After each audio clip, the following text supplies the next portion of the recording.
Hello, everyone. Welcome back to the Ineffable Podcast. We are your hosts, Rebecca and Madi. And today we're going to talk about two things. We're going to talk about the radio play and the audio version of the book with David and Michael. Very exciting stuff. Yes, definitely. I knew as soon as I heard that the audiobook with David and Michael narrating existed that was the only form I could consume the book in after watching the show. So I'm very excited to talk about that. I know, it's so exciting. And I think the fact that they did this I think 2 years after the show came out. Okay. So it was so bizarre that it came out like in 2021. But do you know what I think that was? I think that was a marketing strategy, because not long after it came out did they announce season 2. So I think that was like a marketing strategy on their part. It might have been, I don't know. That makes sense though. If that is the case, that very much makes sense. Yeah. Sort of like the lockdown short. Yes, probably that too. In our minds as well. Yeah, do you know what? And I love that. And I didn't even think that was canon. And then I watched it and I was like, this is so cute. It has to be canon. This is definitely canon. Definitely. Yeah, definitely. So, which should we talk about first? Should we talk about the book version or the radio play? Maybe. I know now we both listened to the radio play, so would you rather start with what we've both done, or have me get the audiobook out of the way and then we can end both talking about the same thing? Okay, let's get the audiobook out of the way. Okay, so audiobook was, like I said, I knew as soon as I found out that was how they were doing, or that Michael and David were involved. And like, I can't just sit and read it or listen to another form of the audiobook from whoever the initial narrator was. I have to hear it in their voices. So it was so good. And I kind of compare it to, since now I know you heard the lockdown too, it's kind of, the way they went about it is really similar. Did you notice how in the lockdown one there was just like a slight difference to the characterization that they brought to them, if that makes sense? Yes, I noticed that, yes. I don't know how to describe it, but like, that is how I would describe listening to them in the audiobook. It was definitely very similar, and you definitely knew it was Michael and David, and you could hear Tully and Zerkel in them, but you could definitely tell that there was, I don't know if they like just switched it up a little bit because of the different format or what, but it was very interesting to see how sometimes it was quite close to the line deliveries they'd had in the show, but other times it was just slightly adapted for what they were doing and the different format they were taking. Yeah, and the thing is, like, you read the book and you think to yourself, oh, you know, they have chemistry, it's whatever. And then you listen to them perform that chemistry in the audiobook, and you're like, oh my god, it really is there. They really do have that chemistry. I don't think any two actors, and maybe I'm biased because I love them both, but I don't think any other two actors could have pulled that off. I really don't. I really wanted about the first table read of Good Omens and that story that I'm sure you know, but we'll get to that when we talk about the show, because that's one of my favorites, hearing behind the scenes of like how that first table read with them went, since they never really worked together before that, even though because they'd always been up to the same part, so they never worked opposite each other. That's not entirely true, because I love that story so much. That's not entirely true. There was actually a movie that they were in together, but they never shared a scene. What was that one? I think it was called Bright Places or something like that. Maybe I'm wrong, I'll look it up later. But yeah, they were in that movie together, but they never shared a scene. So they often say that it doesn't count. But they were in a movie together years ago. Yeah, I feel like I think it was David in that one that had like, a fairly small part, if I remember right, and Michael was a little bit of a bigger part in that one. But yeah, that's the closest they ever got. And now And they're so, neighbors. yes, It's so I love bad. that so much. Yeah, me too. So that's how I'd compare it. Is just that um, it's really interesting to see the difference. And then I can't remember. I feel like they had a couple of other characters. People online will probably correct me. I feel like they might have had more people reading their part in the book. But I did not do enough research after reading the audiobook to see what percentage, if any, of the other percentage of the actors were the same as from the show. I'd have to look that up. But those two were the key that, okay, yes, that's Yeah. how I want to consume the book. Yeah, exactly. I don't think they had any other actors do the same. I think everyone was different except for them, and I think that's what was made it special. Was that Mm-hmm. they brought them back specifically to be like, hey, narrate the book, do your bit, here's some money. Mm-hmm. Yeah.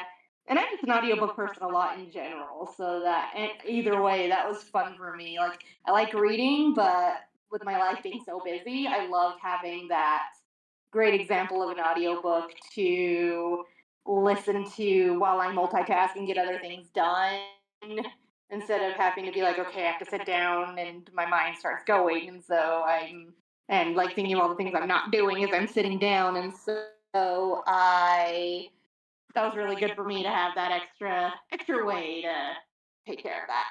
Oh yeah, absolutely. And I think for people who don't read, like I don't understand you if you don't read, but if you don't read, um I feel like Hmm. that's it's a really good way to get into the book if you know that their voices are going to be there. Hmm. Like if you That's why we started can reading. always.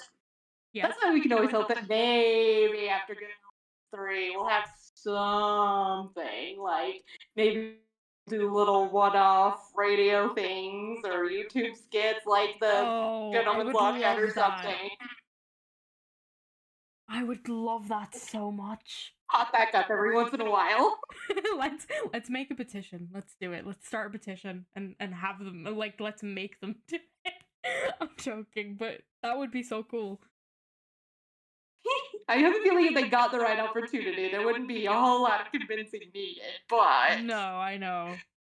Now they used to work with other people. Now they only work together. So it's like right. it's like if you could get them in a booth together, why not? Mm-hmm. And do you know what I imagined that they would do eventually somewhere down the line? Hmm. A Christmas special. 45 minutes Yes. long. Just a wholesome Christmas special. I would love that.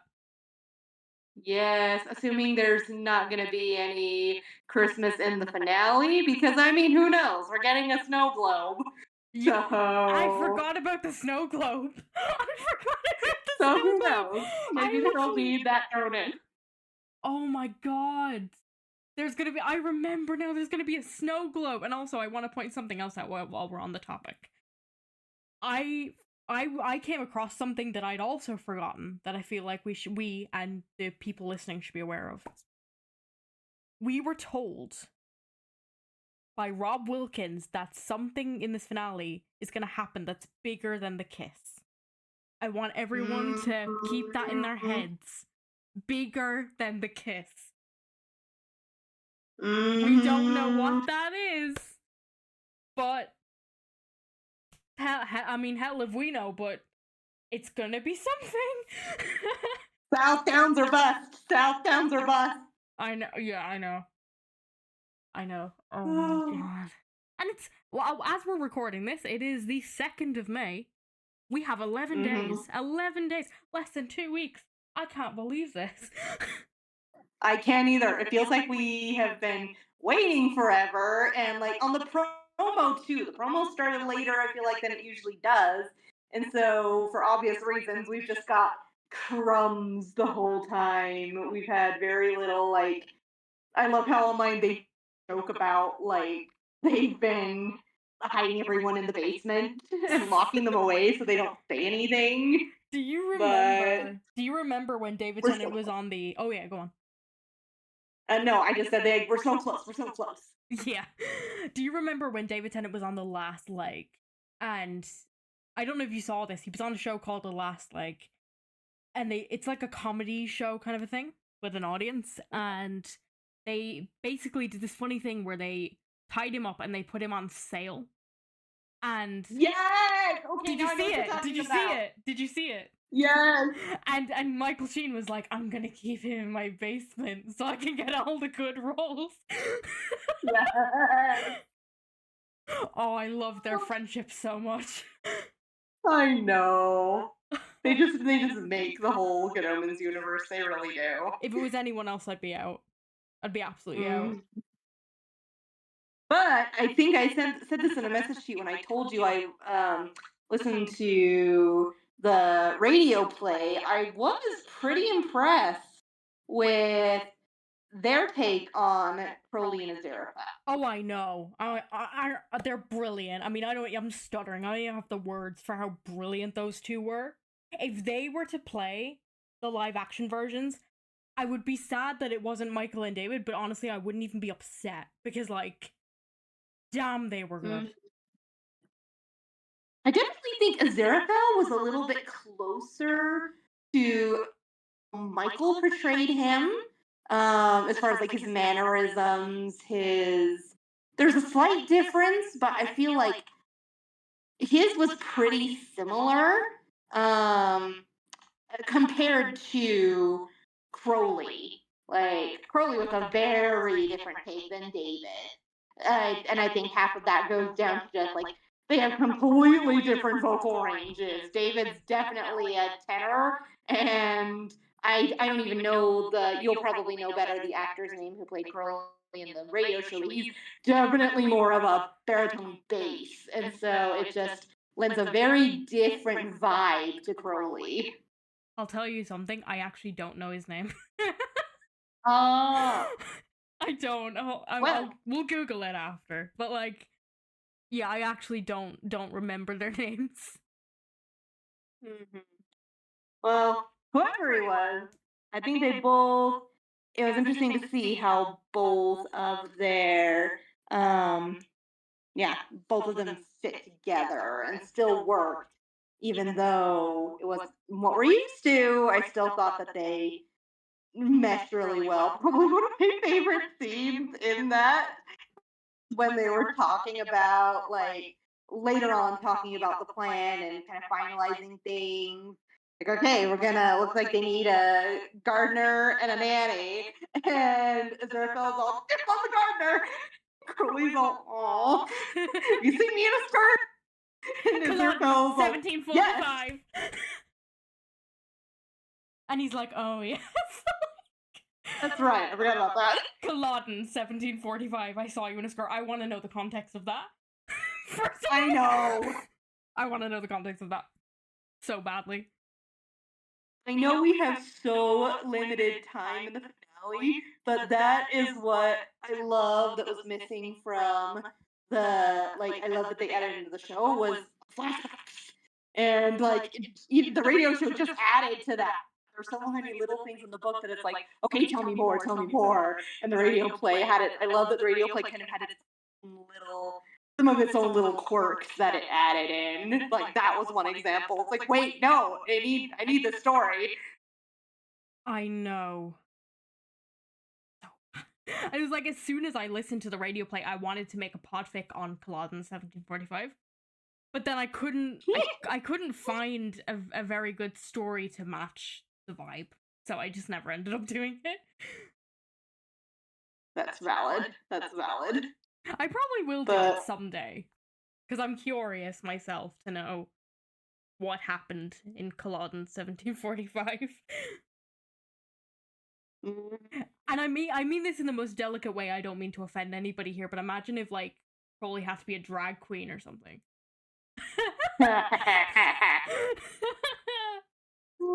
Crowley. That would be such a Crowley thing to do. He would do that. Oh, yeah. What would Crowley's drag name be? No fear, no fear. I don't know. I never thought of that before. Oh, the I'm things this sure really there's makes me some think fic about. out there that will have already come up with some fantastic idea. You know what? I would say he would just make his drag queen name Crowley because no one would suspect that. Do you know what I mean? No one would go and be like, "Oh, that's weird." Oh, they would just go, "Oh, that's just a drag queen name." So let's just leave it there. Valid. Oh, but So what else did you have to say about the radio play? I know I've only listened to it recently, but you a lot more exposure to it. my favorite part of the radio play is just the vibes. Like, keep in mind, it was the first adaptation of Good Omens they ever did. This was before the audiobook with David and Michael. This was before the show. This was in 2014 when Sir Terry Pratchett was still alive. And and this was done by him as well as the BBC. And it was just fantastic. Like, I actually think I prefer it to the show. Can I say? Actually. Oh. Like, honest to God, I prefer it to the show. I really do. Interesting. Do I wish sometimes that it was Michael and David? Yes. But do I like Good Omens for Michael and David? No, I like it for what it is. What do you prefer? Do you prefer the radio play or the show? I don't know. That's tricky. I might just have to adjust because it's Michael and David, and I have like David. We've ranted so much about David already, but I don't know. There's something about how they about that I just love. But as a theater person, I can appreciate the like looking at something and I mean, not gonna lie, there are sometimes when you see the same subject done or same play, musical, whatever done differently, and it's obvious which one you prefer or which performance you prefer, just for one reason or another. But I love when there are times that I see the same show, like Shakespeare or something like that, that has been done so many times, but and I go in thinking, oh, this is the pinnacle of this show. I'm going to go to this because I know the show, but there's no way it can ever top the show. And then I'll go in, like this has happened to me with Much Ado About Nothing a couple times, for example. Yeah. And I'll go in and I'm like, okay, this was the pinnacle. Nothing's ever going to match that. And then I go in and it's not the same. It's very different. But somehow I enjoy it just as much, even though it's different. So I definitely do have that feeling of as long as the quality is there, I am open to different interpretations as long as the quality is matched by what's my pinnacle or what I view as my pinnacle of the best version of that thing is. Oh yeah. Oh yeah, exactly. And I think as well, so much love went into the radio play because, again, like I say, it was the first ever adaptation ever made. And it was just so, again, like the show, it was so faithful to the book. And yet it's different in its own right as well. Like, I think you can go into this without having read the book, without having seen the show, and you know what's happening just fine. It's very accessible for people who have no interest in the show, who have no interest in the book, and just stumble across it one day. Yeah, and it's interesting how there were a couple of times when they needed to like describe what was happening, and I mean, in the show you can watch what's happening and it just plays out on the screen. In the book, they can write it out. But the first thing I'm thinking of when I'm thinking of this is when Crowley setting a holy water trap. In the show, you can watch David do it and have that like and see it. In the book, they can describe it, but here they basically have Crowley like kind of self-narrating to himself, like, okay, like, carefully, Yeah. carefully, unscrew the lid. Like, so I thought that was handled very well, then still being able to portray the stuff that we needed to know as an audience and needed to be able to visualize what's happening for context in without using either words, as many words, or a visual representation. Yeah, exactly. And audio dramas and radio dramas are hard to do because you have to explain so much and you've so little resources to do it because it's only audio. So I think that they were so clever in that way in doing that. I was very impressed with that. That was one thing I noticed too. So good for them. Yeah, very, very, very good for them.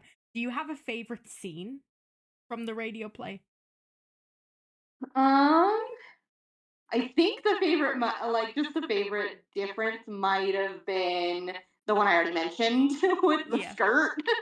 Um, what else? I'm trying to think if there's anything else that stood out to me. One thing I did notice the difference was, I'm sure it's probably because of like, what's the word I'm looking for? Not censorship, but like ratings reasons, like what's allowed in and what isn't.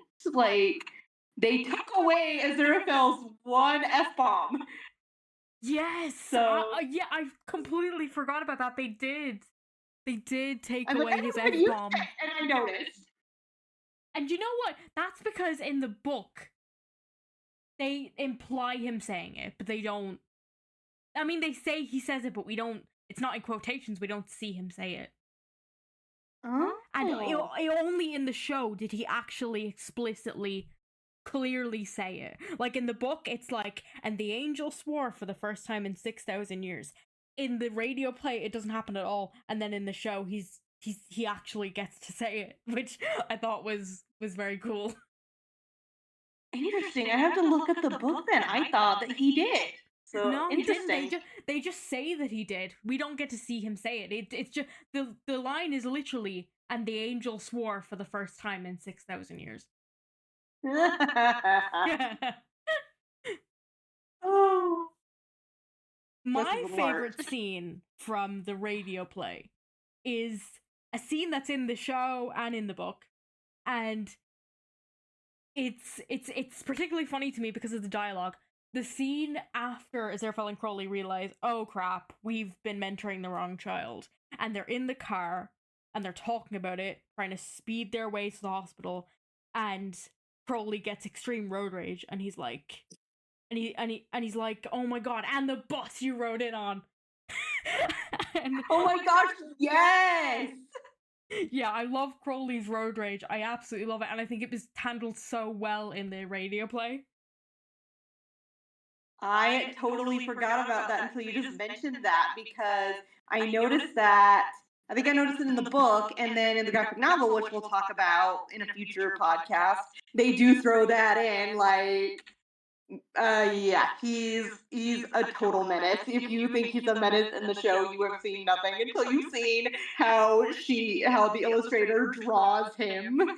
He's like leaning over Aziraphale to flip someone off on the other side of the car.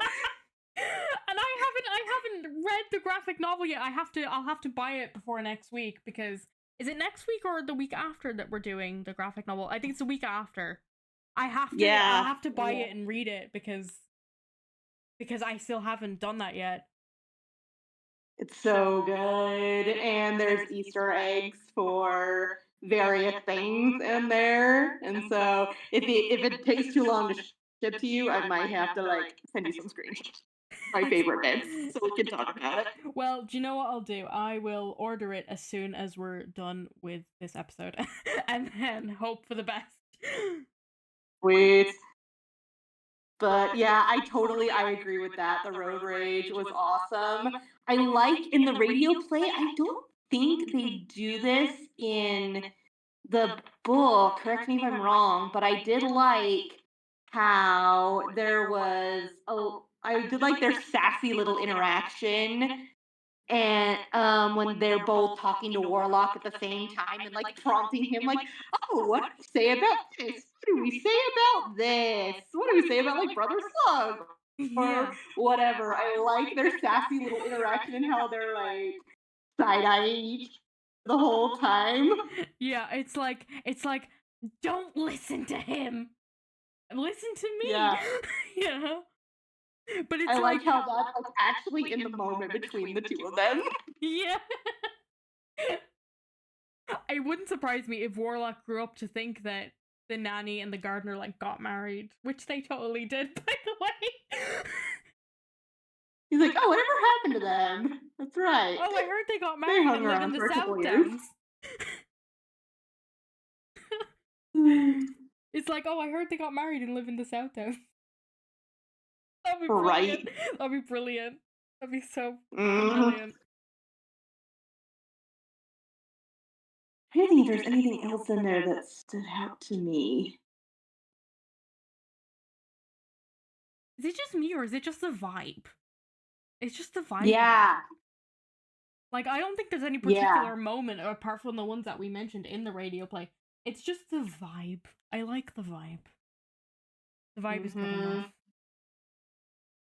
Because it's pretty similar. Like, I feel like all three versions, the book which we talked about, the radio play, and the graphic novel, and the show, they've all done a really good job of sticking to The the source original material. source material and like being respectful of it. It can do its own thing to an extent. Each of them like have their little bits that are unique to them, but they all, at the end of the day, stick with the original Good Omens story. And you know, for a book that's had so many different adaptations, radio, Amazon Prime show, graphic novel, you'd think that they would mess it up somewhere along the line, but they just don't.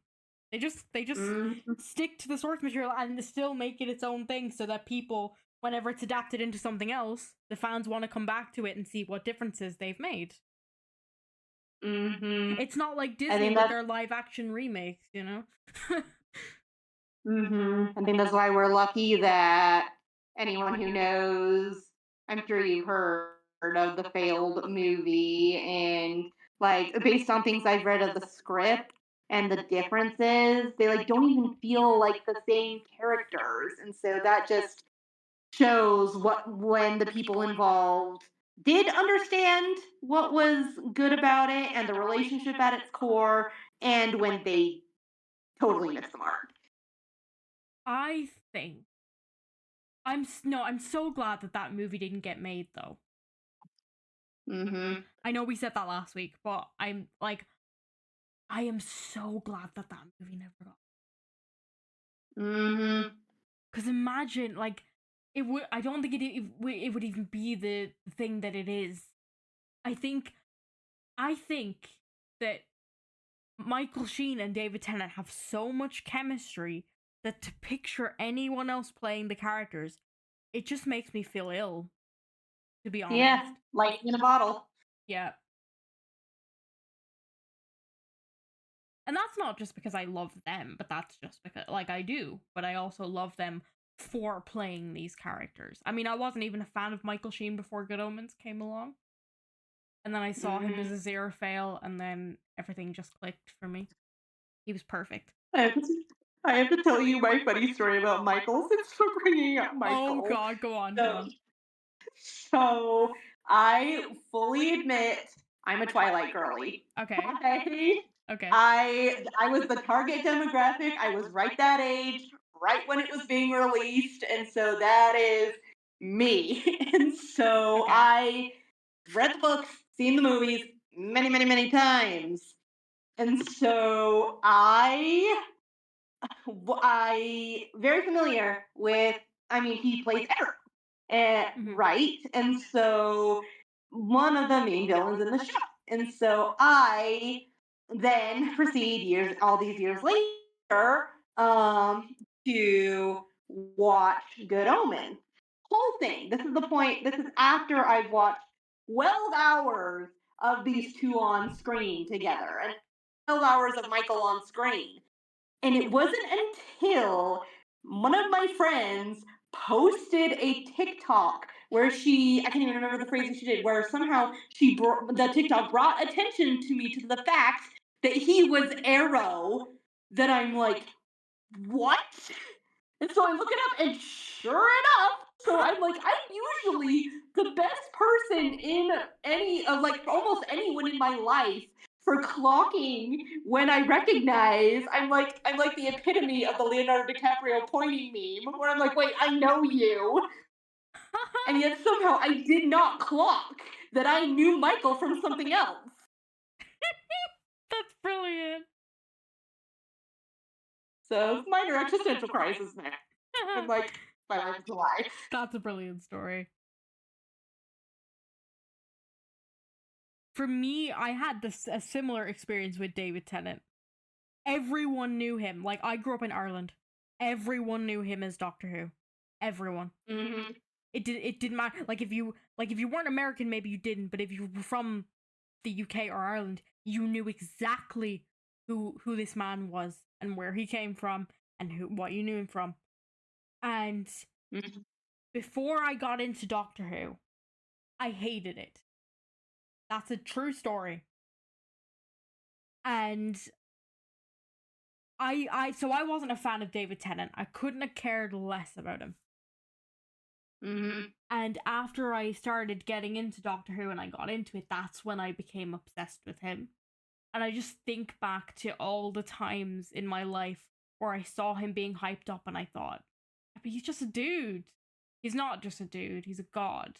But there you go. Mm-hmm. Mm-hmm.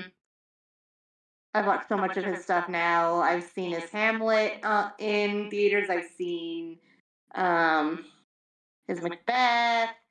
I need to watch his Much Ado About Nothing with Catherine Tate. Oh, please so do. bad. It's brilliant. It's brilliant. Please do. I wish we could hope that she'd pop in for season 3, but I don't think that's gonna happen if we haven't heard it. And I was wondering, actually, now that we're on the topic, do you think, and I know this is probably a controversial question, but I'm gonna ask it anyway. Do you think that there'll be any press for the finale? Like, do you think there'll be interviews? Do you think that they'll do any of that? Or do you think it'll just be released quietly? I don't know. I would hope that there would be, but under these circumstances, you'd like, we'd understand if there wasn't any press, you know? A, under the circumstances, and B, I feel like Michael's got so much going on with the Welsh National Theatre. He's got a play coming up there. They just announced today he's going to be on the next season of Traitors. I know, I saw that. I'm so excited. And I don't even know. I'm sure David. Is he filming? I know he's filmed Rivals season 2. Maybe he's still filming that. No, he's because not. I feel that's like coming out. That's coming out 2 days after Good Omens, actually. So he's done with that. Okay. I was curious if, like, they were breaking it up to release it more, because they're only releasing part of it, and like the season, and then it's going to be a few months before they release the second season. So I'm like, maybe they're breaking it up, or maybe they filmed it all and then they're just like editing it more slowly so that they can get them some faster and then take their time with some of the other stuff. I don't know, but they're both very busy. So I'd love to have one last bit of promo, but I guess we'll see. I don't think we will, and that's me being honest. I really don't think. I think this will. Think about it. It's being released on a Wednesday. What gets released on a Wednesday? Think about it. Nothing gets released on a freaking Wednesday. It's gonna destroy me. It's coming out at 1 a.m. where I am. Are you gonna watch it at 1 a.m.? I don't know, because I already have a watch party planned with one of my best friends. He's coming to my town to watch it with me, and so I'm like, I legitimately would wake up at 1 a.m. to watch it, like go to bed for a couple hours, but I've already committed to that before I knew when it was coming out, and so I'm like, dang it, because I don't feel like that happened with the last season. I feel like it didn't come out until like 6 or 7 p.m. my time or something like that. So I'm like, dang it! Yeah, I remember that clearly because I live in Ireland, obviously, so time zones are different. I had a friend who it came out for at like 7 p.m. her time and then 1 a.m. my time. And I said to this friend, I said, we were best friends at the time, I said, do not tell me anything. Do not tell me if I like it. Do not tell me if I'll dislike it. Of course, she did tell me, not to no fault of her own, she did tell me that I was gonna love it, which I appreciated, and I did love it. But we'll get more into season 2 when we get there, obviously. But because it came out like during the evening for her, I was like so jealous because I was like, I can't, like, because I said I was gonna record my reaction and I did, and I posted it onto my private TikTok. And if you could, Maddie, if you could only have seen those reactions, I was a sobbing mess. It was so funny. And I laugh about it now because I know that this is a fix-it thing and it's all gonna get better. But oh, I was so bad. I was sobbing, and I was my whole family knew about it. I was grieving like I'd lost something really important to me, which I had. I get that. I get that. And I will definitely be like lining the walls at work, just waiting for it to be done so I can go home and get ready to watch this thing. Well, I've already said that I'm going to record my reaction and upload the highlights, which I am going to do because I just think it'll be more fun that way. I have to tell you, I am so scared. Like, I really am so scared. That scene in the trailer with David crying, I already know that's going to wreck us. I don't care what the context of the scene is. If it's happy tears or sad tears, whatever happens in that scene, just by that 2-second clip. Like, here's the thing, Crowley does not even cry. Crowley does not cry. What are you crying about? What are you crying about? Like, I need to know. It was literally like, after that, for like 2 or 3 days on Twitter after the thing posted, that was all my Twitter feed was that photo. I know. It was so bad. We are not ready. And like, oh. Okay, I'm gonna bring something up. I don't know if you've seen it, but I'm gonna bring it up anyway. Did you see their use of AI, the marketing team? I did, and how they bullied them off of it. Yeah. Yeah, like I was gonna make a whole video about that, but I thought, you know what, I'll wait till the podcast and I'll bring it up. What the hell? Like, why are they using AI? Yeah, it's like, yeah, as a teacher, I definitely am like, okay, it can be like a starting off point or but a please don't tell me that there's like AI in the thing. Yeah, Please? like use it as a base if you need to brainstorm or get the juices flowing or whatever. That, it can be a tool like anything else, but don't use it to do your thinking or your art for you. No, I know. Like, yuck. That's the first word that came to mind. Yuck. Like, why are you doing that? Why are they using AI? And I had so much faith in this creative team, It's not like it's all gone, but I'm just very disappointed. Like, why are you using AI? I do think I saw someone say online that really didn't have to do with Good Omens. It had to do with Amazon, which, I mean, that makes more sense. Yeah, that does make more sense. I'm gonna choose to blame Amazon just so I can cope with this. But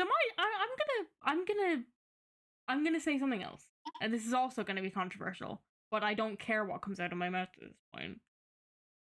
I feel like the 90-minute finale didn't need to happen.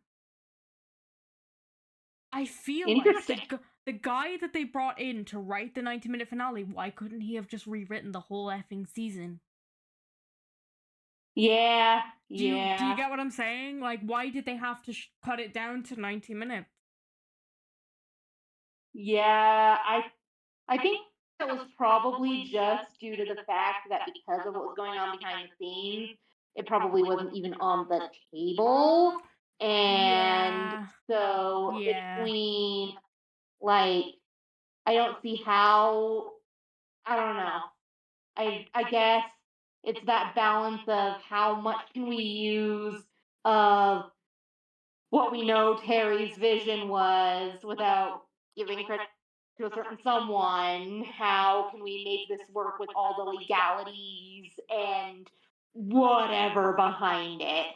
Yeah. Because much of the situation sucks, would we have wanted something that someone else completely wrote that had nothing to do with what the behind the scenes discussions about season 2 were, between Terry and, like, would we have wanted something that was, oh, this guy's gonna make up his own ending? No, we want what Terry wanted. Yeah. And Rob Wilkins is still on production, which I trust. I mean, I trust him. Mm-hmm. He was such a good friend of Terry's, from what I know, and I trust him wholeheartedly to do this and to bring the story to justice and just make it good. And you know what? Like I said last week, if it's not good, there's nothing we can do about it. We can't sit here worrying about like whether it's gonna be good or not good. We can't, like, there's nothing we can do about it. If it's rushed, if it sucked, at least we got something, right? I'm hoping, just based on, like, Rachel I don't know if it's Talale or Talale. I I think think it's it's Talale. Talalay. I think that's how you say it. She said she feels like it's some of her best work. I think we mentioned this last week. Michael did his little post about saying he thought it was amazing. The article that we talked about last week said that they both texted her about how amazing they thought it was. And so I'm hoping that, even, I don't know, I've seen some bad season finales in the last little bit. And so I'm hoping that, based on their positive reactions, that it's not going to be that situation. I'm just gonna wait personally for the reviews to come out. Because the reviews will tell me everything I need to know. Like, usually I don't trust, like, critics and stuff like that, but sometimes you gotta. Like, I went to see the Super Mario Galaxy movie a couple weeks ago, and I went into it thinking it was gonna be the best thing ever. I should have listened to the critics, because, spoiler alert, it was not. So sometimes you should listen to the critics, sometimes you shouldn't. Like, I'll get into this when we talk about season 2, but the reviews for season 2 weren't like, some of them weren't great, some of them were great. It was very mixed. I have mixed opinions about season 2, but we'll get into them in a couple of weeks. But, like, it just depends on what you're reading. Like, some critics like to be negative about everything, and some critics don't. So it just depends on.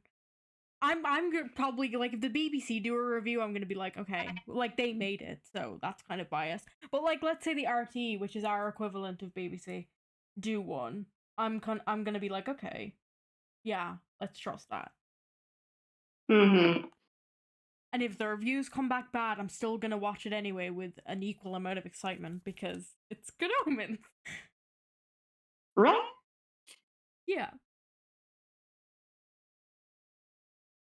Right. We've passed the minute mark, so I think we better wrap this up. Sweet. The radio play is awesome. I have such a crush on Crowley's voice actor. Didn't even mention that the whole time, but I do. Yeah. And the voice acting's great, the production's great, love everything about it. It's amazing, and so is the audiobook. Next week we are going to be talking about season 1. I can't wait. Season 1 was great television. I cannot wait. We've had just I'm sure we've probably all already covered some stuff because we just can't help it. But hopefully we can still have plenty to talk about and be like, okay, now we can finally get to what we've been chomping at the bit to actually talk about. I can finally talk about my favorite scenes, scenes that didn't make it into the book or the radio play. Like, yes, the good stuff, Like, I'm not saying that the other stuff isn't good stuff, but you know what I mean. Hello, the entirety of episode, the cold start of episode 3. The next week's episode is literally just going to be us being like, Crowley and Aziraphale are gay, episode 3's great, we love David Tennant and Michael Sheen. Yes. All right, guys, it's been so fun having you along again this week. I'm Rebecca. I'm Maddie. And this has been the Ineffable Podcast. We'll see you next week.